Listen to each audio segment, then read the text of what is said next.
for today, we're going to do our next step in ecology, and this is going to be a community ecology level talk where we really focus in on the different types of interactions species can have. So the first interaction we're going to talk about is competition. Competition can either be between different species or between members of the same species. So if we look at this picture, we actually have two members of the same species probably tangling it up over a mate. That tends to be the case with these types of fights. And so that's a type of competition. There's also competition for things like food or nesting locations or other things that a organism needs.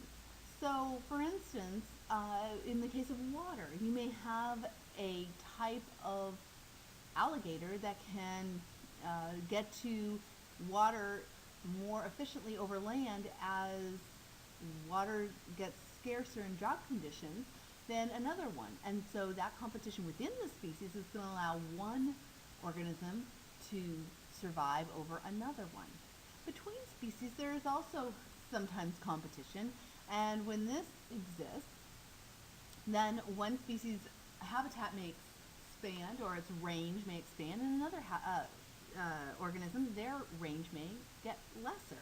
So in the case of the barred owl versus the spotted owl, much of the talk now is about the fact that the spotted owl is getting taken over in many respects by the barred owl in its habitat. So that is a competition for habitat, which actually affects the ability of a species to thrive.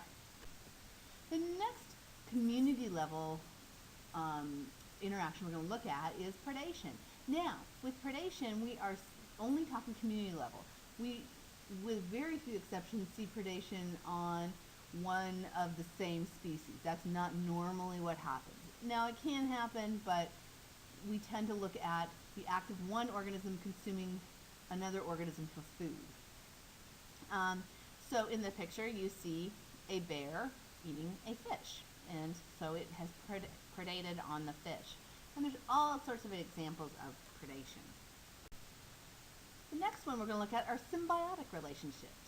Symbiotic refers to living together. Sym being together, biotic being a living thing, so living together.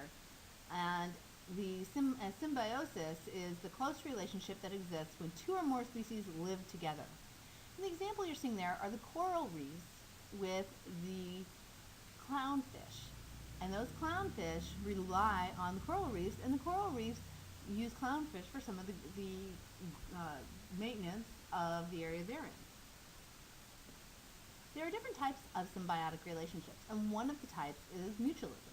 A mutualism is when the relationship between two or more organisms that live closely together and benefit from each other. So when you have that kind of relationship where these two organisms benefit from the other one existing, then it's called a mutualism.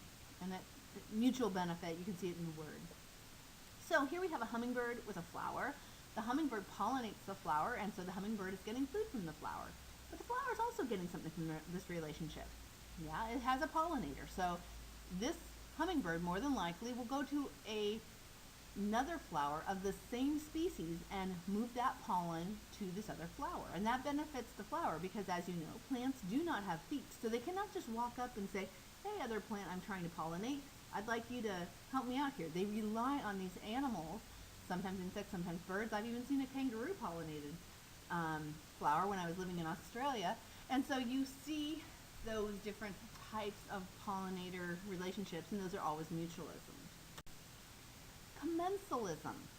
This is also a symbiotic relationship. In other words, two organisms living closely together, but it's in which one organism benefits and the other organism is neither helped nor harmed.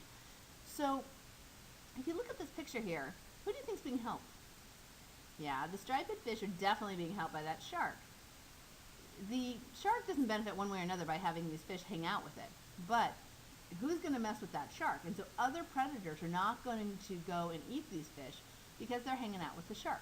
And so they have, for lack of a better term, a protector or a guard in the shark. And so in one case there's a benefit, in the other case there's no benefit. But that benefit that the fish with the stripes has is enough for that fish to want to make sure that it hangs around the shark. Another symbiotic relationship is parasitism. Now, parasitism is where one organism lives and benefits off at the expense of another organism. So in this case, we see a mosquito. Mosquitoes very much benefit from living near mammals, so they can bite humans, they can bite deer, they can bite dogs, and they suck the blood from those organisms and get a blood meal.